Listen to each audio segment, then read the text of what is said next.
Entonces ustedes están viendo cómo el tejido pancreático está comprometido por el vaciamiento de las enzimas. Y entonces en ese vaciamiento de las enzimas van a estar produciendo una serie de lisis, incluyendo hasta hemorragia. Entonces cuando se abre la cavidad abdominal de un paciente con pancreatitis, porque el tratamiento es médico, no es quirúrgico, pero muchas veces en el abdomen agudo el médico tiene que tomar decisiones, y en esas decisiones, como dice la salsa, a veces tiene que hacer la paratomía, y al hacer la paratomía lo que se encuentra es un líquido sanguinolento y con bastante lípidos encima flotando. Entonces inmediatamente cerrar para hacer un tratamiento médico. ¿Qué tratamiento médico le harían ustedes así sabiendo su fisiología? ¿Qué lo harían a ese paciente? Ya solamente por hacer la exploración ya lo abrieron, ya lo cerraron. ¿Qué tratamiento lo harían? Por deducción lógica nomás. ¿Qué harían primero? Ya les puse en alerta sobre la hipocalcemia.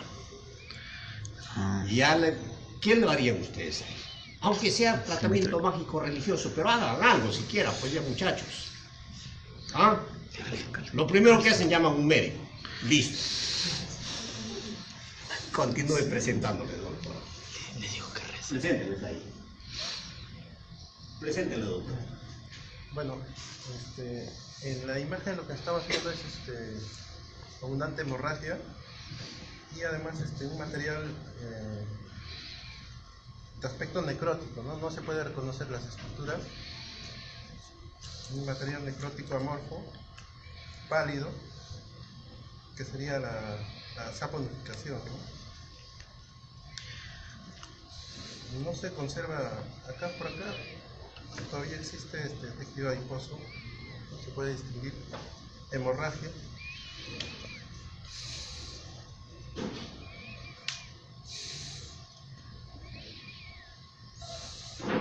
Y quizá acá algunas estructuras del parénquima pancreático, ¿no? Pero ya necrótico.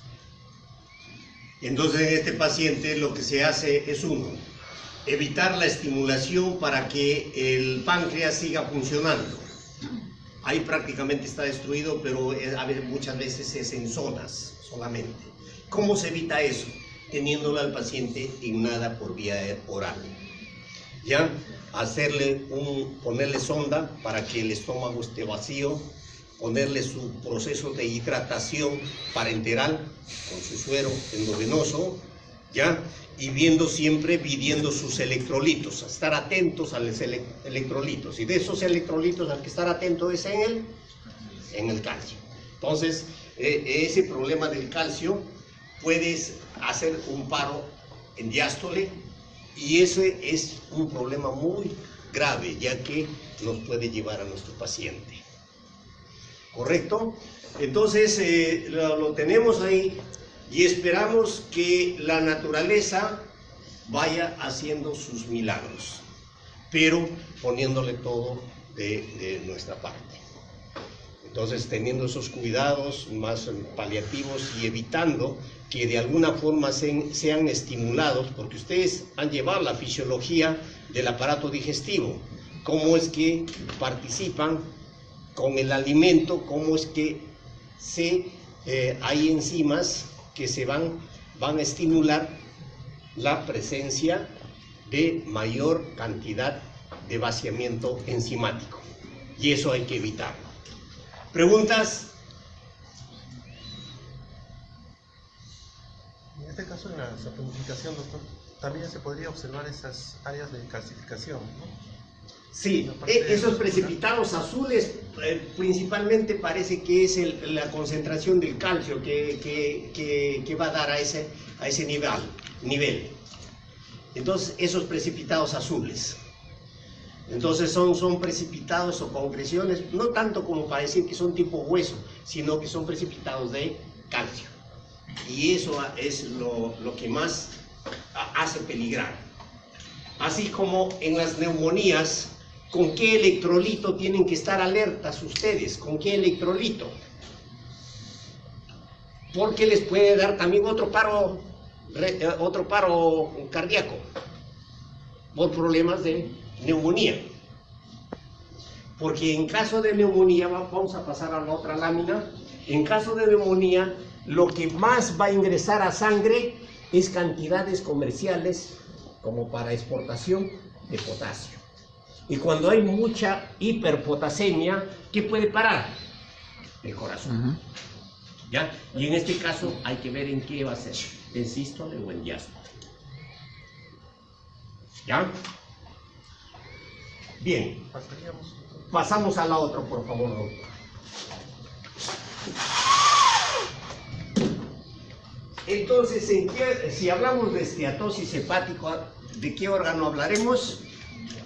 No es como decir qué color es el caballo blanco de Simón Bolívar. En este caso vamos a hablar de hígado.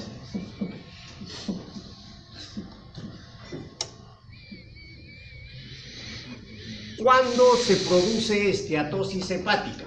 Acá su compañera que está mirando su lámina. Le pasa la voz. ¿Cuándo se produce esteatosis hepática? Sí, ¿qué posibilidades hay para que se produzca esteatosis hepática?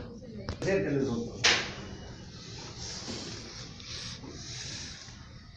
Entonces ahí tienen ustedes al tejido hepático. Que fíjense, la arquitectura ya ha sido alterada.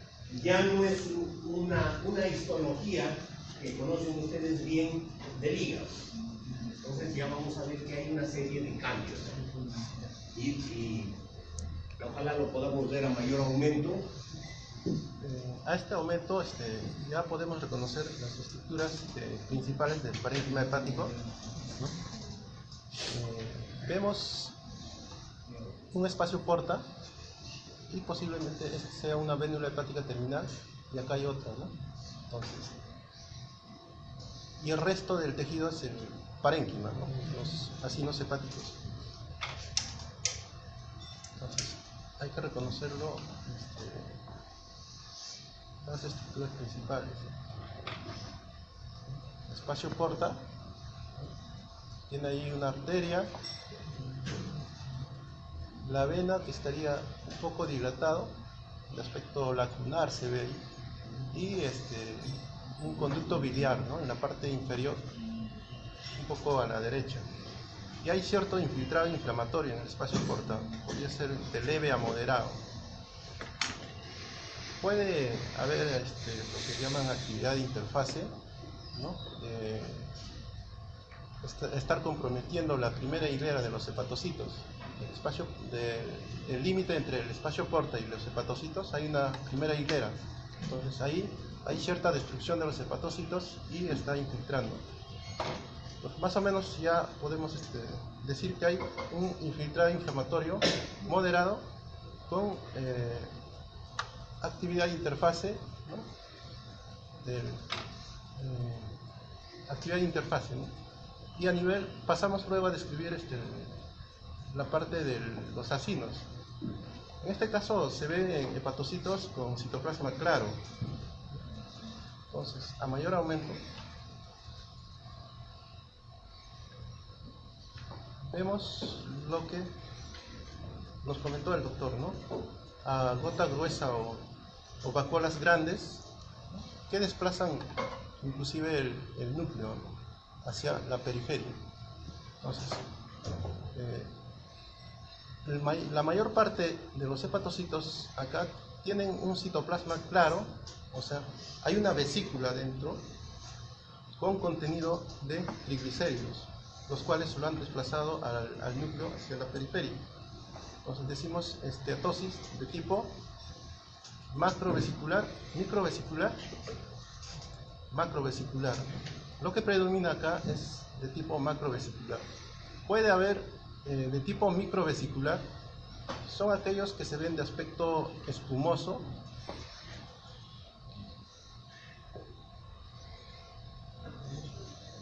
que todavía se puede ver dentro del citoplasma como pequeñas redes, ¿no? Pequeñas redes. Esta podría verse mejor. En la parte derecha, voy a ponerlo al centro.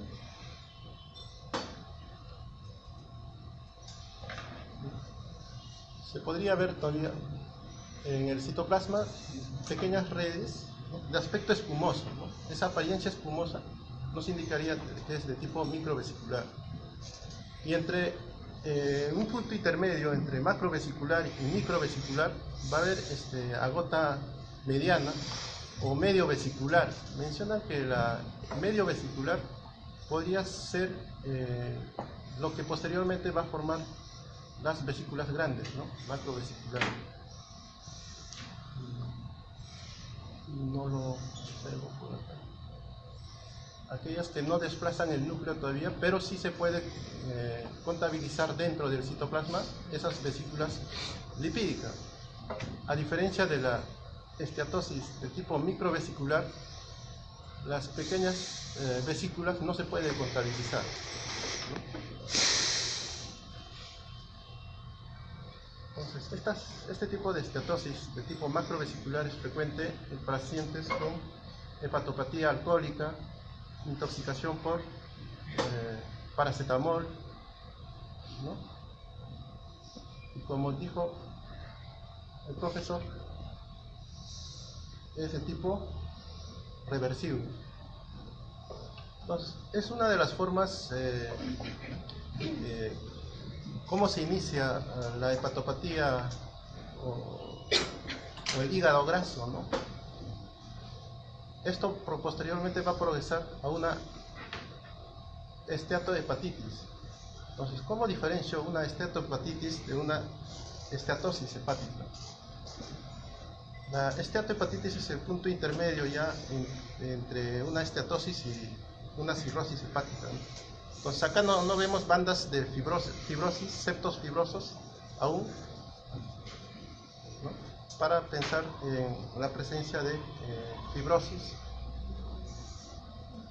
No vemos nódulos regenerativos. Entonces, ¿cómo diferencio una esteatohepatitis de una esteatosis simplemente?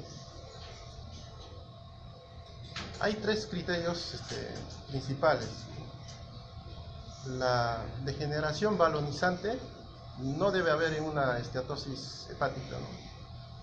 Si ya vemos degeneración balonizante, o sea, el hepatocito tiene su forma, es de aspecto poligonal, y esa forma poligonal de los hepatocitos se mantienen gracias a la presencia del citoesqueleto. Entonces, a causa de un daño externo, como algo tóxico, como puede ser el alcohol o el paracetamol, entonces van a producir especies reactivas de oxígeno que van a destruir ese citoesqueleto. Entonces, va a perder la forma poligonal del hepatocito, ¿no? Entonces, se va a balonizar. El citoplasma ya no va a ser poligonal, sino de aspecto redondo. Entonces, cuando es redondo, y ojo, el citoplasma no es que se balonice por el contenido lipídico, sino el citoplasma también tiene organelos dentro, ¿no?, pero ya adquiere esa forma, ¿no?, redondeada del citoplasma, y el núcleo, bueno, se mantiene a nivel central. Entonces, se agrandan, otros pueden mantenerse del mismo tamaño. Entonces, a eso le denominamos degeneración balonizante. Ese es el primer criterio para decir esteatohepatitis, ¿no? Lo otro es la presencia de inflamación a nivel de los acinos, ¿no? La presencia de inflamación también en esteatosis puede haber, ¿no?, como en este caso vemos por ahí, por ejemplo, a nivel del centro hay inflamación, hay necrosis en esa zona, ¿no? Entonces es otro criterio. Y otros, la presencia de cuerpos de Maillard-Hidden, que es la condensación de esos citoesqueletos que se han fragmentado y que se unen, y a la microscopía podemos ver de aspecto eosinofílico. Entonces, esas cosas no se ven todavía en esteatosis, ¿no? Simplemente acá vemos, hay inflamación, hay acúmulo de lípidos tipo macrovesicular, algunos de tipo microvesicular, ¿no? Entonces, la esteatohepatitis ya sería el punto intermedio entre la cirrosis simplemente la esteatosis, ¿no? Entonces, ¿qué más vemos en esta lámina? Fibrosis no vemos. Entonces, la presencia de septos fibrosos puede ya existir en esteatohepatitis. Bueno, en este caso no estamos viendo. Entonces,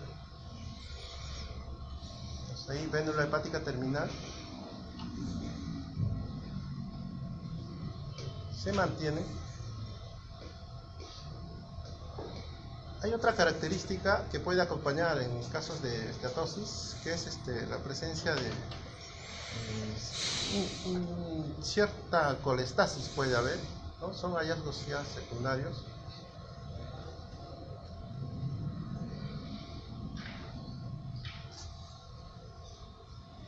Acá vemos hay pigmentos, ¿no? Biliares, puede haber, son hallazgos ya secundarios. Y lo otro también depósitos de hierro que pueden acompañar, y frecuentemente podemos observar a nivel periportal, ¿no? En la zona 1.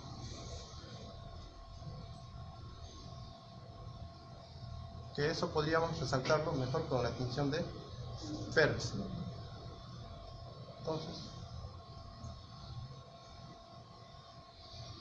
Entonces, ¿en qué criterios estamos viendo acá? Inflamación leve a nivel del espacio porta, ¿no? Con áreas de actividad de interfase que hemos visto en el anterior.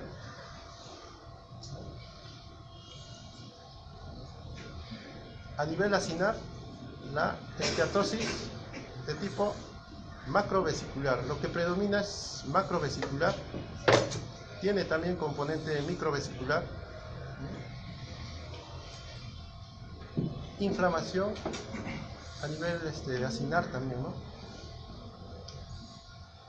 Vemos por ahí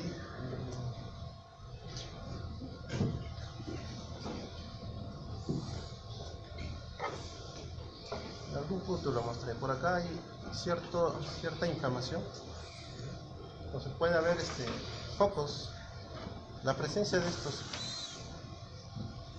células inflamatorias ocupan un espacio, por tanto ahí han destruido hepatocitos, ¿no? Hay necrosis focal.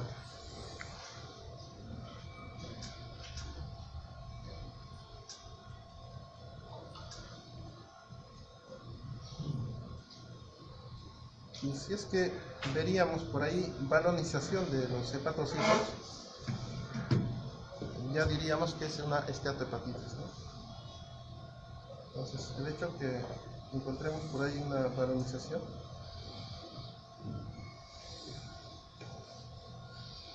entonces esas células balonizadas ya iría luego a la necrosis, ¿no?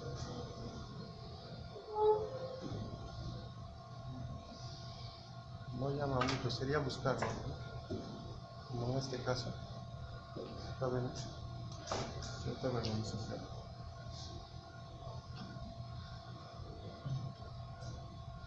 Bien, entonces ustedes van a ver dentro de la vida diaria, muchas veces hay personas que están con esteatosis y dicen, ¿cómo puede ser que esté con esteatosis si hasta es abstemio? Y generalmente se tiene la idea popular que solamente el que toma licor puede llegar a la esteatosis, y eso no es cierto. ¿Ya? Entonces estén nosotros en alguna vez siendo clínicos, estar pensando en qué posible etiología hay aparte del licor, aparte de comer mucha grasa, o también problemas de desnutrición también pueden causar esteatosis.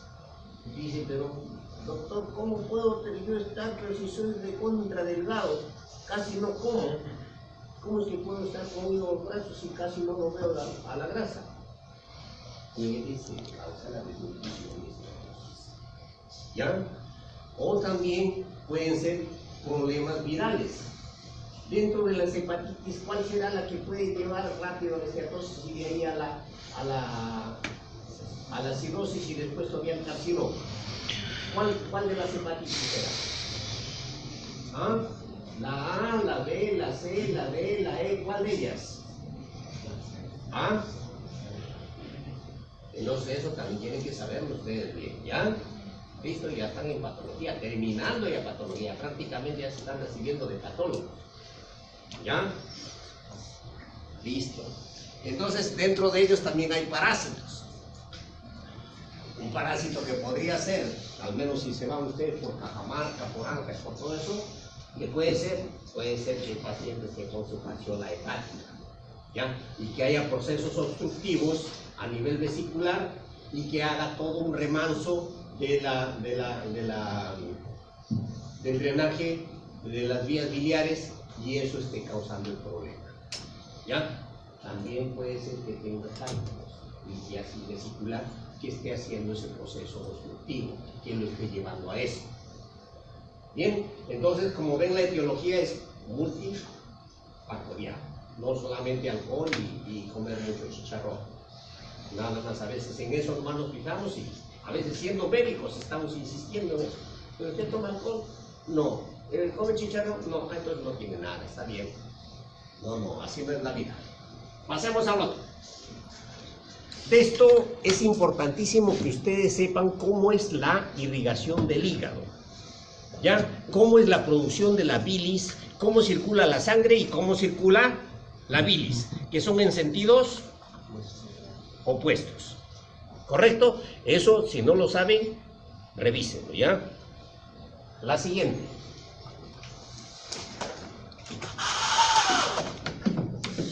Vamos a ver la burla, enfisema y atelectasia.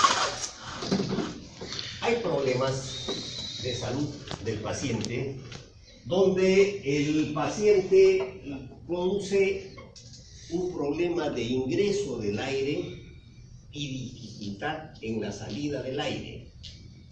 Entonces, en los campos pulmonares de pulmones se produce una especie de check valve, es decir, en forma única. Esos espacios grandes, los alveolos cuando están dilatados, con bastante aire que está entrando, pero no saliendo y se encuentra a presión, eso se llama enfisema.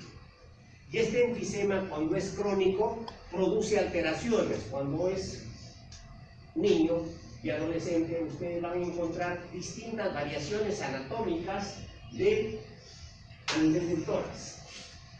Por eso se llama, hay un tórax de aspecto macroscópico que se llama un tórax enfisematoso, ¿ya? Donde se ve un tórax bastante hinchado, bastante prominente. Adelante, doctor. En esta imagen vemos un bronquiolo respiratorio,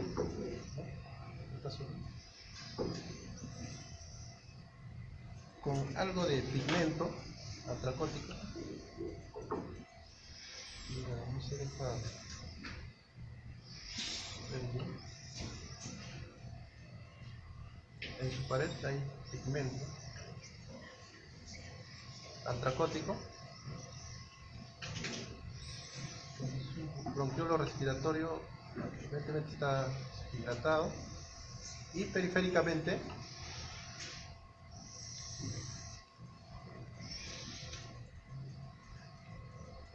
este sería un vaso, ¿no?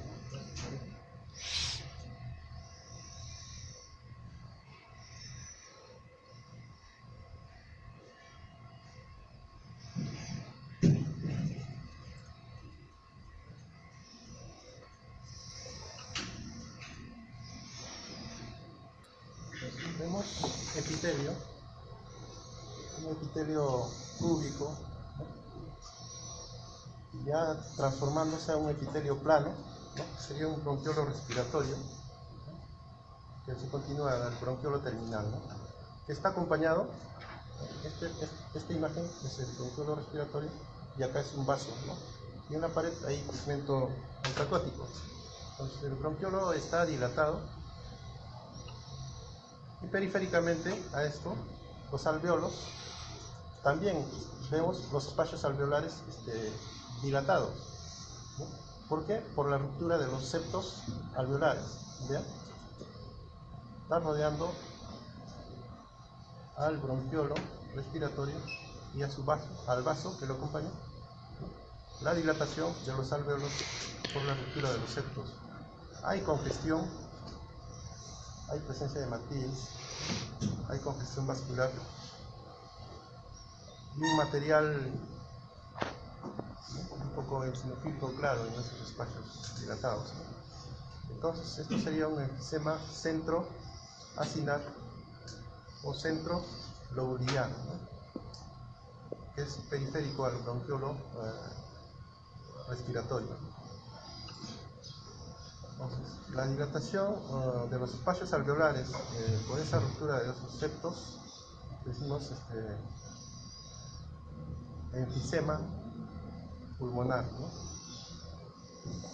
Veamos las otras áreas.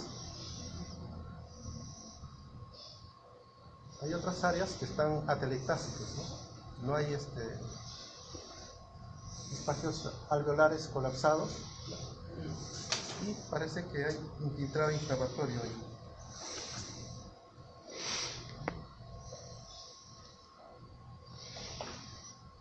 Hay un leve infiltrado inflamatorio intersticial de tipo crónico y congestión vascular. Entonces, hay una zona que está atelectásico, periférico al enfisema bronquiolo acinar.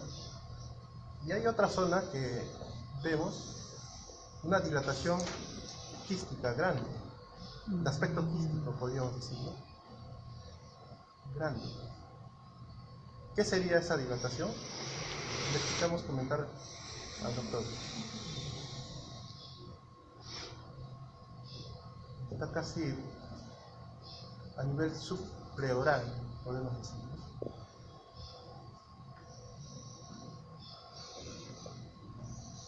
Es muy grande, ¿no? Serían las bulias, ¿no? Las bulias. Entonces estamos viendo, hay presencia de bulas subpleurales, de enfisema, áreas de atelectasia, congestión vascular,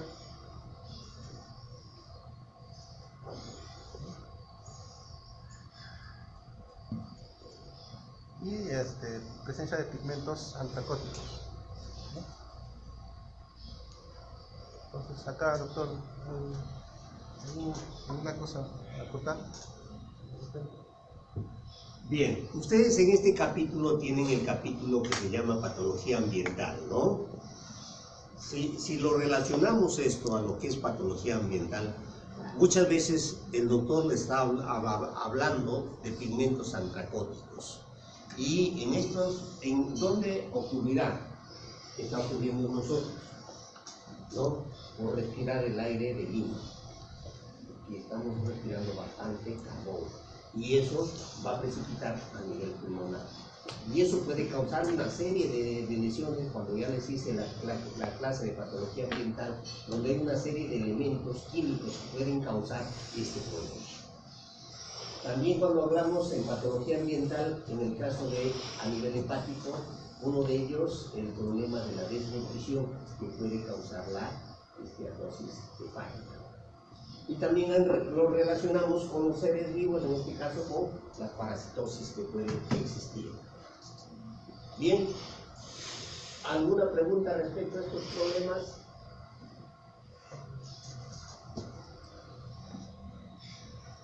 Bien, pasaremos a la otra patología.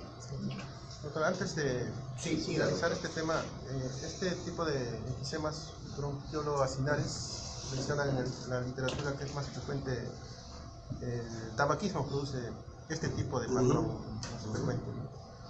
Entonces, Y fíjense, tenemos bastantes cosas como para investigar. Dentro de ellos, ¿qué pasará con esos muchachos que aparte de que fuman su cigarro, ¿no? Y aparte de eso usan su perocal, ¿no? ¿Qué estará pasando con su pulmón? ¿Qué estarán haciendo? Entonces hay bastantes cosas que investigar.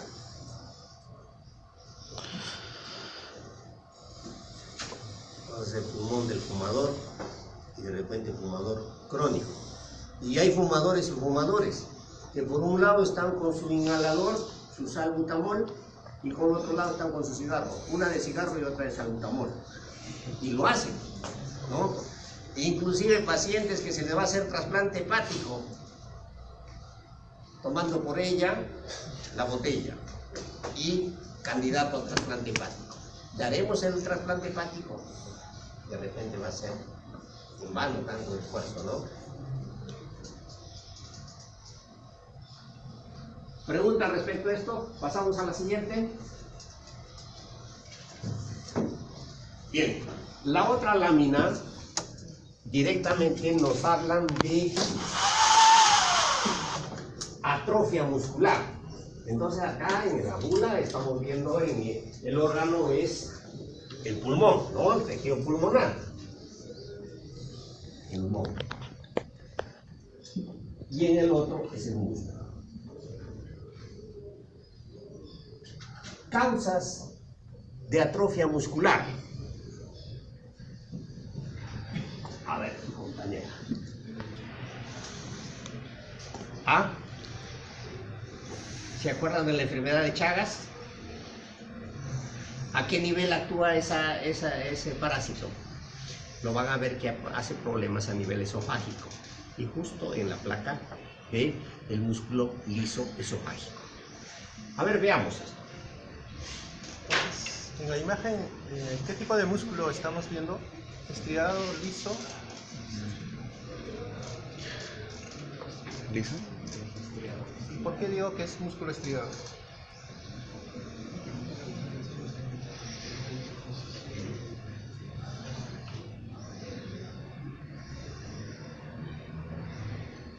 Bueno, no se ven las estrías, tiene estrías, pero es multinucleado, ¿verdad?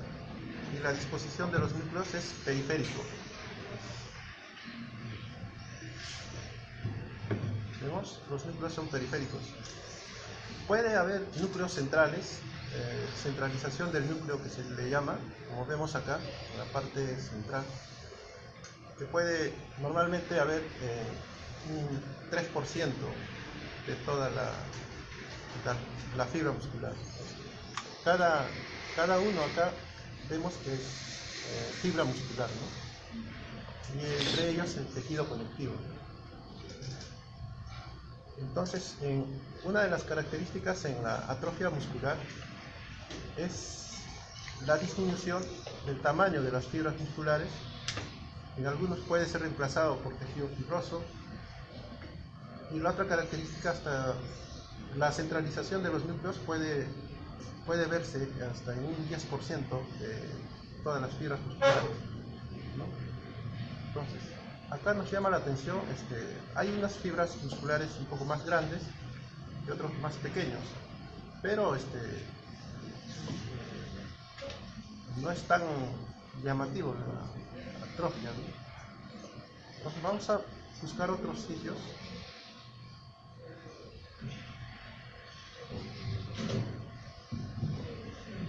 Hay bastante tejido adiposo.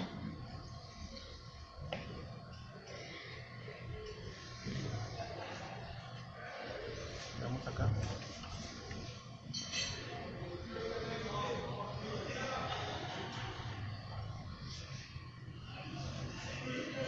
Entonces vemos que hay pérdida de fibras musculares, así como disminución en su tamaño o en su diámetro, y algunos con esa centralización del núcleo, ¿no? Vemos acá los núcleos que estaban periféricos se han puesto centrales. Puede haber cierta hipertrofasia nuclear, es también un hallazgo, una característica. Aparte de eso, vemos la parte más pálida, ¿no? La parte más pálida entre las fibras musculares ya sería el tejido conectivo, ¿no? O sea, está reemplazando. Hay fibrosis en este caso. Hay células inflamatorias, me parece, entre ellos. Entonces, no sé la causa a qué se debe, pero hay un proceso inflamatorio también que está acompañando acá, ¿no? Entonces, tiene muchas causas la atrofia.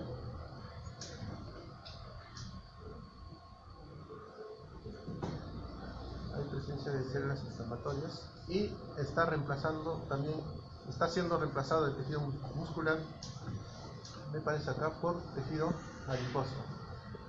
Entonces, hay pérdida de de las fibras musculares con disminución del diámetro y con su centralización nuclear.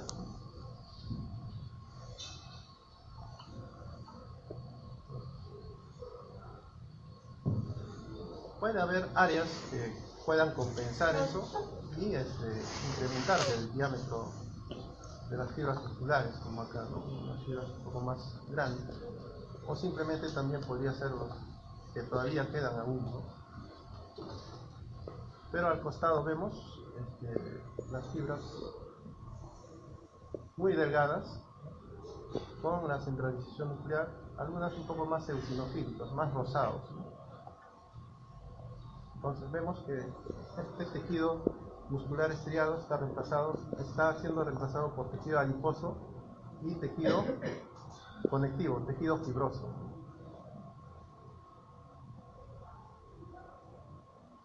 Hay poco tejido muscular acá, ¿no?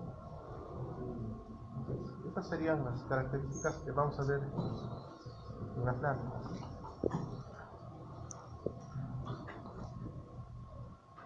¿Algún detalle más, doctor, de repente?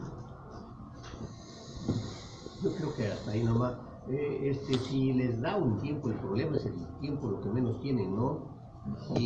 Pero acá en la práctica yo los veo como queman el tiempo, porque no hacen sus esquemas. A lo máximo están conversando y después algunas fotitos y ahí terminó. Aprovechen este momento de inclusive sacar el cerebro al profesor. Ya, pregunten y pregunten y pregunten. Pero para eso tienen que tener sus bases de histología. Y traigan su Di Fiori ahí para que vean cuál es la histología, para que lo comparen, porque continuamente cuando hablan de patología necesariamente tienen que saber histología, porque se pierde el tiempo si no saben histología, pero sería bueno recordar.